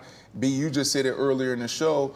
Oh, Tom Brady, I can see Tom Brady going to 49ers. He's got a play caller that's going to call it back. But we can't do that and then say to Kyle Shanahan, you don't know what you're doing. You let go of Trey Lance. I think that I don't think that it's Trey Lance. He had Trey Lance. He was there with them every day for almost 2 years. That Kyle Shanahan doesn't know what he's doing, but I do think that the 49ers are not a team, not an offense that really wants to take the time to develop a quarterback, which is why their offense is very plug and play. And I think that's why they wanted, when Jimmy Garoppolo got there, he already had game time experience, with the Tom Brady situation in New England. Brock Purdy was, a lightning strike. He came in and he was balling out. I don't think they really understood the project that Trey Lance could have potentially been and turned out to be, and I don't think they had the patience to deal with that. They wanted can't to have win. The patience. Okay, but that's not a Trey Lance thing. That's a 49ers thing, because you look at Justin Fields in Chicago, that's a growing pain relationship. They're trying to figure it out. They're going through it. If that's not what you wanted to do with Trey Lance, then why the hell did you move all those pieces for him? It's tough and it's very complex, but, you know, when you don't come in and perform at a high level right away, especially at this position, people get fired. So that's why people don't have patience anymore. It's either you get it right away or we have to figure it out and move on, right? Because look at Justin Fields, you brought him up. Their whole regime was fired because they couldn't bring it all together. So I think it's not just, you know, the teams, but it's also the players as well. But I believe in this situation, like, okay, now let's take a back seat. Let's see what can happen. You've been behind Dak Prescott. Same thing with Zach Wilson. I love the thought of him sitting for a year or two behind Aaron Rodgers, you know, but unfortunately, you know, this guy needs to get it now. Before last points on these. I will say this about Purdy to wrap it up. My only concern is that, you know, in the league, B, winning is contagious and so is losing. That's right. That's right. Scoring touchdowns is contagious and also throwing interceptions. He's losing and he's throwing picks. And their next matchup is against Jacksonville Jaguars, who arguably got the number 2 quarterback in the league. Right. And then they play Tampa. You trying to slide that in See how I threw that in there? And then they got Tampa, and then they know, and then they got Seattle. So, like, these next 3 go be tough. Yeah. You can't win 1 out of your next 6. Like, you can't do that as Brock. But the beautiful thing about that was the last point. We go on. We're going to switch gears a little bit to some NBA. The NBA season is going down right now, and it's 11 games tonight, in case you didn't catch any yesterday. I was watching the Lakers and Sacramento Kings game instead of Sunday Night Football, and it was absolutely phenomenal. One hell of a game. I think my new team in the Western Conference are the Sacramento Kings. They are hoopers out there. But we're speaking about another team in the Western Conference, and that is the Golden State Warriors, because for the first time in his 19-year Hall of Fame career, Chris Paul will come off the bench for the Golden State Warriors. Now, I'm sorry, he already came off the bench, rather, in the Warriors' win off of the Rockets. Now, CP3 was moved to the bench after Draymond Green returned from an ankle injury after missing the team's first 2 games. Now, this is the lineup it always should have been. I'm very, very happy about this, Steve Kerr. It made no sense to me to have Draymond, Chris Paul on the floor at the same time. Made no sense to me to have Steph Curry, Draymond, and Chris Paul on the floor at the same time. This is exactly what I envision this Golden State situation looking like. I think that this is a better situation for them with Chris Paul coming off the bench. Don't know if he likes it, but I love it. B-Flow, how do you feel? I think Chris Paul always knew what it was, right? He ain't sound like he knew what it was during training camp. I mean, you come into a culture that's already established, a culture that's already won championships. Like, yeah, as a competitor, as an athlete, being as one of the top point guards in the game your whole career, you want to step in and be the guy, but it doesn't fit. That's right. Right? Sometimes you can be a great fit for a team, but just not a great piece for just that starting 5. Him coming off the bench, you just got to accept that role. It happens to the best of them when it comes to the end of their career. The only players that's not going to come off the bench is LeBron, maybe, you know, when it comes to being at that point in your career. He will see once he go with a second unit with him, and once they gonna let him play with Kuminga, they gonna let him play with Clay for a little bit. They gonna let him play with Steph for a little bit, so he can feel that he is part of the starting lineup. They just go see right now, and I believe in Steve Kerr, what the rotation is gonna be throughout the year. And when it comes down to the last 4 minutes of the game, because he might not start, but if he hooping throughout the game with all these starters, third quarter, you never know at the end of the game what it's going to be. See, I don't think Steve Kerr would be a good coach if he didn't already have a plan and strategy in place. In basketball, you know, you're always working on your rotation. So that's forever changing, right? Guys get nicked, get injured, or some guys may not be playing well. Hell, may even be having a bad year, so things change. But when you sit down in the offseason and you say, we're going to go make this type of move in free agency, this type of acquisition, you know how this is going to fit. You're sitting there saying, like, what do we need? We need to put this person here. We need this to happen. And so I believe they already knew what their plan was. Obviously being open-minded to anything that can happen once they get going, But you heard it from Draymond. Draymond, when they discussed this a couple of days ago, he was like, no, like we need him to lead that second unit. We want to run the same things in the second unit that we run in the first unit, and he's going to be able to do that. We want them to play at our level. So I believe they already had this in mind, but I believe that things can definitely change. You saw it opening night. Draymond, he's not there. Now you put CP3 in. I like this move. If I'm CP3, I'm embracing this, and I'm not even gonna waste any more time talking about it, because like CP3, before he even made this move, sat down with Steve Kerr and all those guys and said, all right, well, what's my role? And then he had to embrace that before anything can go through. You think that happened before he came over there? Yes. Yeah, I mean, I don't think they had it figured out. If you're 19, so y'all think, do we think that CP3 was traded and didn't know he was going there? That's very possible. That he didn't know he was going to the Warriors, or he didn't know he was coming off the bench? No, going to the Warriors. No, I mean, at this stage in your career, at least in his career, we're talking about Chris Paul, the point guard. Like, he's very much involved with what's going on, where he's going. This is not, a surprise situation for him. I think that the surprise may have been the coming off the bench situation, because if you listen to a lot of his interviews during training camp and preseason, he was very against the idea of coming off of the bench. But I do think he's going to make that second unit a lot better, a lot stronger. I'm going to go back and read YouTube those. I don't know if he was saying that. He was saying that. I'm going to have to read. Yeah, you're going to have to. There's multiple interviews where he's just not a fan of the idea of coming off of the bench. Basically saying, we're going to see. That's not, what I came here for. It is what it is. But I think that career-wise, Kuminga, Moody, that second unit, we're going to see a lot more effectiveness from them, with Chris Paul kind of leading the forefront on there, because he is one of the best to ever do it. So we'll keep an eye on that. But moving on from coming off the bench to just sitting on the bench, James Harden is getting closer to returning to the 76ers lineup. He should be expected to participate in Tuesday's practice, and the hope is that he could suit up for Philly at home against the Raptors on Thursday. Now, as you know, James Harden has been in a standoff with the 76ers most of training camp, all of preseason, and to start the regular season. Now, there also were reports that he was away from the team because his mother was unwell. Brandon, stop it. That was the report. You did, bro. You kind of did. So it's not just, there were some personal things going on. Allegedly, I, hope his mother is doing much better. But he is on his way to making his return to the Philadelphia 76ers. Now, as we know, the Clippers are on his top, the only team at the top of his list right now to be traded to. The Clippers have reneged on trade talks. They are not interested in what the 76ers allegedly want, which is 2 first-round picks and Terrence Mann. They have cut off all trade talks with the 76ers for the time being. There was a report that came out yesterday or over the weekend, I think, where the Chicago Bulls could also be, in talks to land James Harden. No word or not if James Harden would be interested in a trade to Chicago. Most likely, probably not. It seems the Clippers are at the top of his list, but Can I say something real quick? Listen, I mean, if you're a 76ers fan, how are you welcoming James Harden back? It's kind of like, bro, this was a whole much ado about nothing. That's a Shakespeare reference. If you don't know, it's a great play. Check that out. But I mean, you knew the Clippers didn't want you. You knew the Clippers weren't going to trade for you. This was a standoff to try to force that to happen. It didn't happen.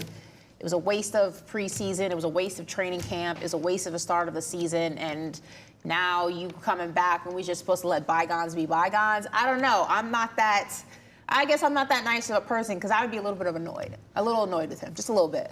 B, I guess for me, I'm going to take all that other stuff out of it. This could be a really good team with James Harden. Daryl Morey, Lion, James Harden, this, whatever. It's just like, man, this could be a really good team with James Harden. Like, I really like this team. I think they'll be competitive. Now, I don't think they'll, I'm not saying that, they'll be the favorite to win it, but I like them. So hopefully, they can get through this. I don't know what's going to happen. James Harden said he don't see himself playing for Daryl Morey ever again, so he's obviously going to play. Now, is he waiting to see what can materialize in other places? show guys that he still got it. Another year has passed. He's getting a little older. He's another year past his prime.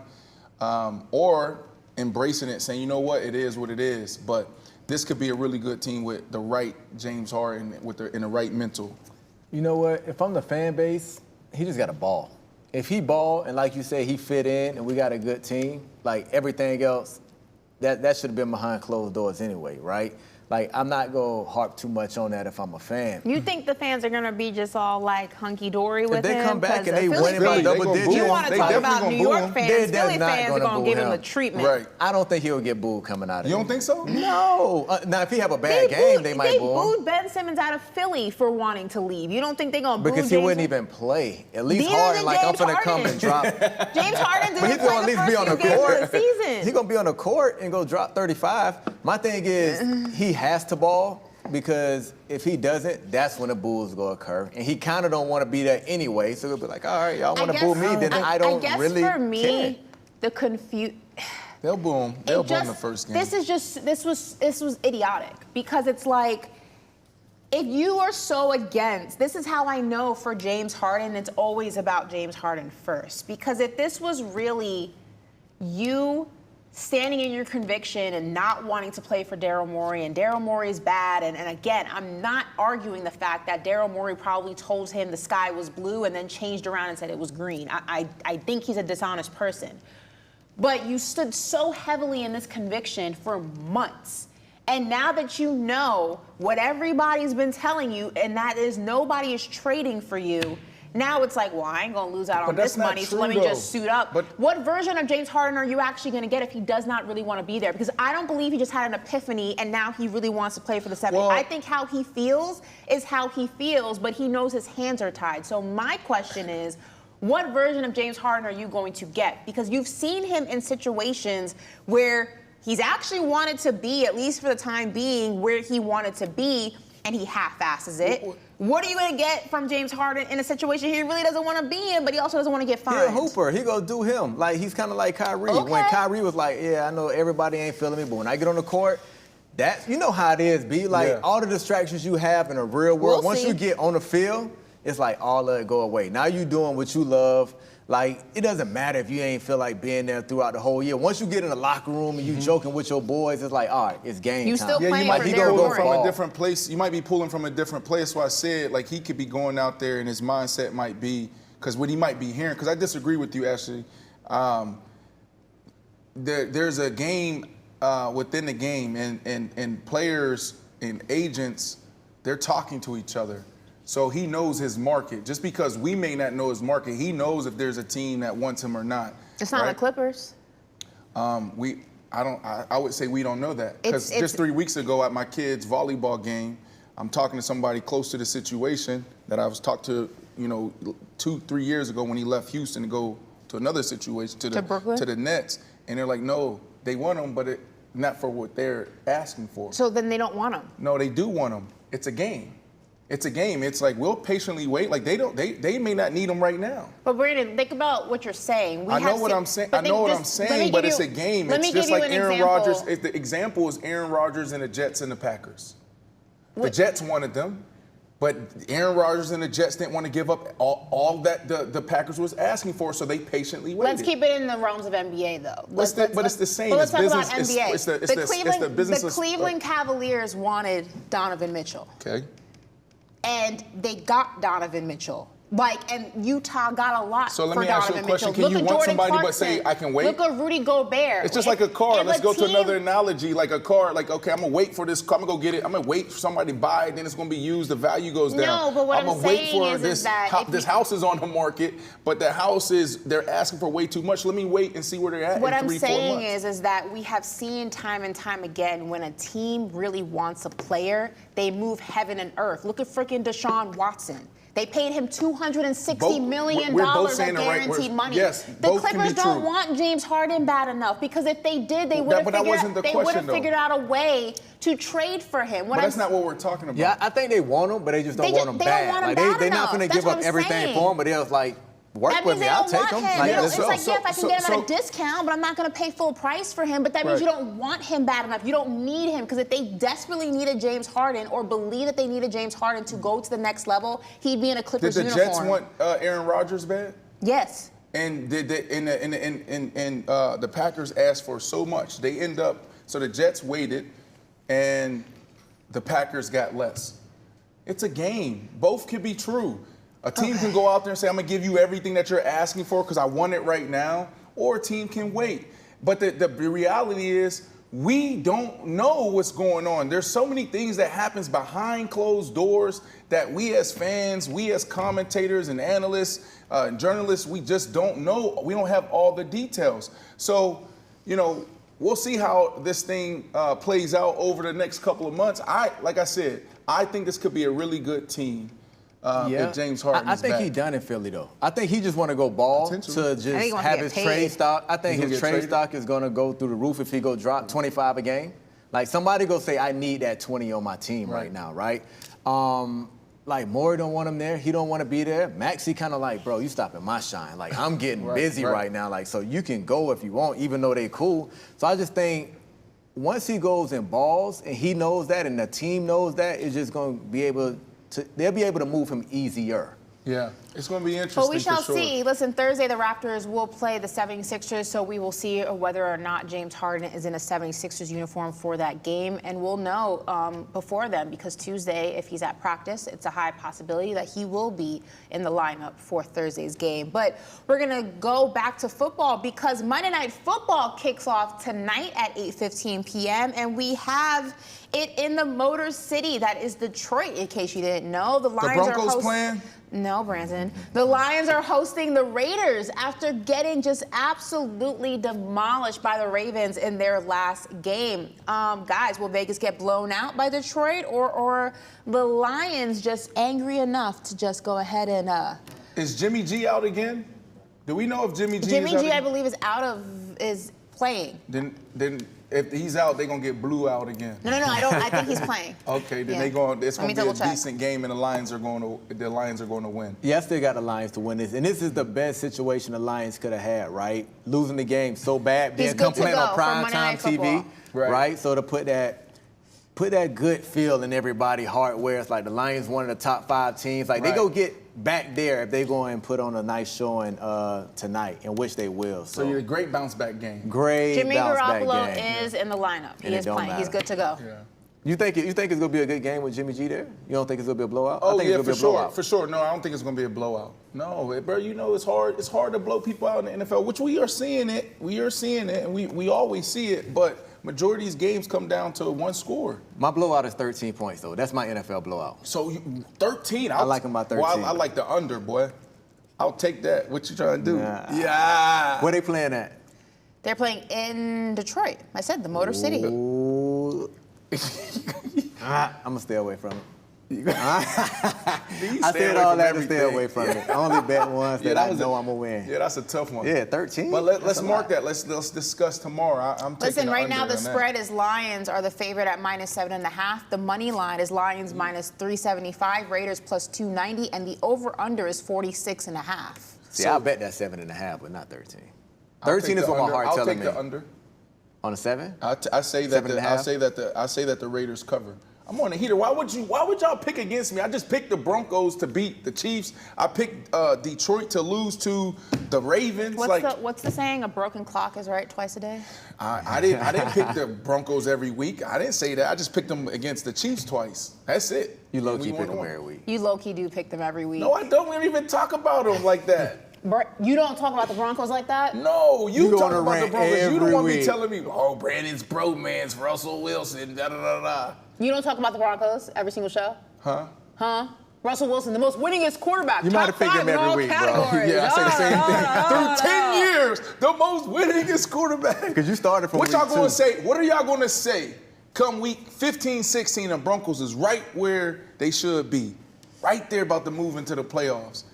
What y'all gonna call me then? Right now they call you Brandon. They call you Brandon Wilson. So.